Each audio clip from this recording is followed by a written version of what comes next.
Mais d'après vous, est-ce qu'il y a quelque chose de changé dans l'attitude des États-Unis à l'endroit de Cuba? Peut-être. Je vous dis, c'est difficile à vous répondre directement. En tout cas, nous ne fixons pas notre position en écoutant, en regardant ce que les États-Unis font ou ce que les États-Unis vont. Nous faisons notre politique internationale. Et naturellement, nous regardons avec attention ce qu'il fait parce que c'est notre ennemi, il est près de nous, il est très fort. Aujourd'hui, dans ces derniers jours, il y a quelques voix américaines, on les connaît, le sénateur Fulbright, par exemple, qui a parlé un langage absolument différent. Mais immédiatement, M. Rusk, M. Thomas Mann ont parlé dans le langage habituel. Et nous ne pouvons pas savoir si vraiment l'attitude de Fulbright, par exemple, correspond à un changement de la position des États-Unis ou seulement est une voie isolée. Est-ce que le blocus économique imposé par les États-Unis a affecté la vie à Cuba? Oui, il a fait changer, en premier lieu, il a fait changer absolument toute la vie de Cuba. Nous avons changé notre source de ravitaillement qui se sont déplacés vers l'Europe, surtout vers les pays socialistes. Et nous avons changé toute notre vie, même les articles de luxe, les articles de consommation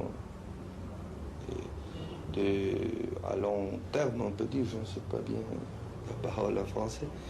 Et ça a presque disparu à Cuba.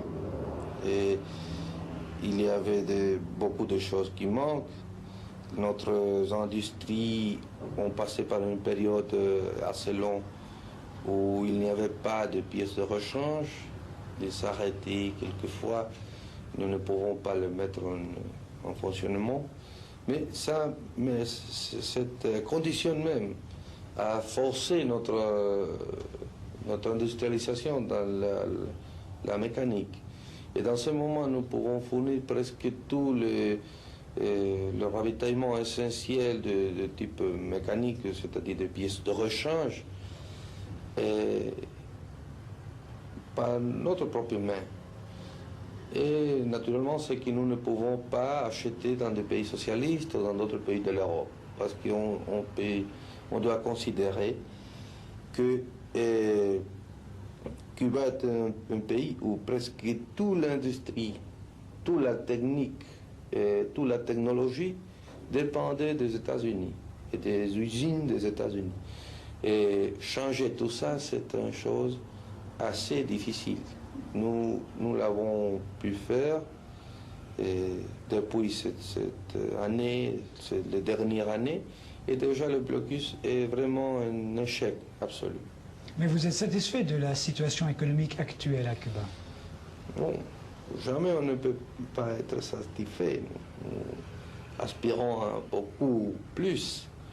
Mais l'année passée a été l'année plus basse, surtout dans la première partie de l'année, où l'économie était dans le moment le plus bas. Et depuis ce moment, nous avons commencé à croître notre industrie, notre agriculture.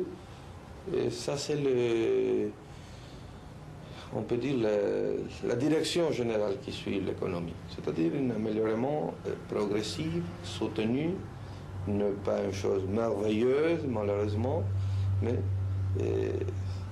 chaque jour, on peut voir concrètement les choses qui nous faisons. Et ça, c'est encourageant pour le peuple. L'aide soviétique à Cuba, est-ce qu'elle vous est nécessaire? Naturellement qu'il est nécessaire. Je pense que l'aide de tout le peuple nous sont nécessaires.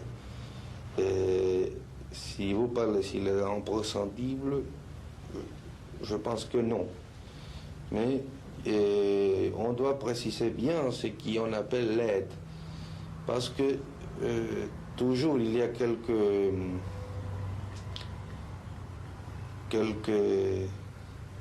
on se dit erreurs, tromperies. Oui. Et pour exemple, les Américains parlent de l'aide soviétique en considérant le commerce. Et nous avons un très fort commerce qui est sur une base bilatérale d'une partie de l'autre. Ça n'est pas l'aide. L'aide soviétique est quelques accords à long terme, par exemple l'accord pour la canne à sucre et les accords pour donner des entreprises industrielles complètes avec des crédits à long terme. Et ça, c'est très important pour notre développement.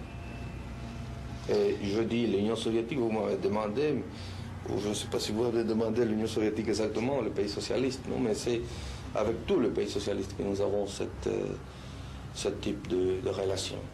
Mais est-ce qu'il y a encore des soldats soviétiques à Cuba? Nous disons techniciens. Il y a, oui. Ils vous sont nécessaires? Ils sont notre professeur dans quelques domaines. Dans quel domaine? Dans le domaine de la technique supérieure de la défense. Nous avons fait tomber U-2. Ça seulement l'a fait l'Union soviétique, la Chine et nous. Et naturellement, c'est une technique très, très difficile. Nous ne les dominons pas jusqu'à ce moment.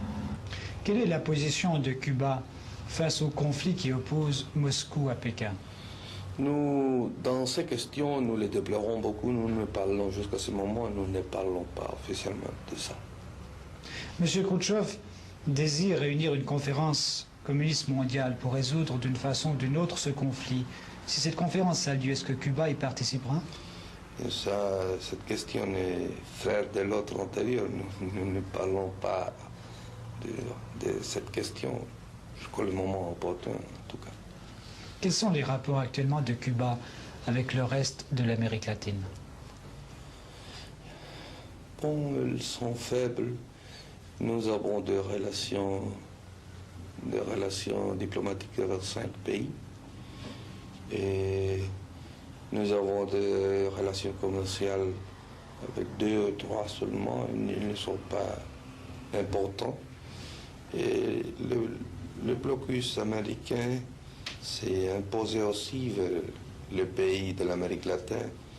Et je pense avec une effectivité meilleure que dans d'autres régions du monde. Et les pays américains nous ont condamnés à Punta del Este, à l'Uruguay, dans une conférence l'année 62.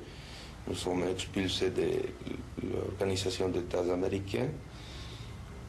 Et il y avait beaucoup de pays qui ont coupé son relation diplomatique et commerciale avec nous. Ça, c'est la situation jusqu'à ce moment. Pensez-vous qu'il y a, à l'heure actuelle, en Amérique latine, des pays mûrs, prêts pour une révolution du type castriste, du type cubain? Il y a quelqu'un où déjà il y a la lutte.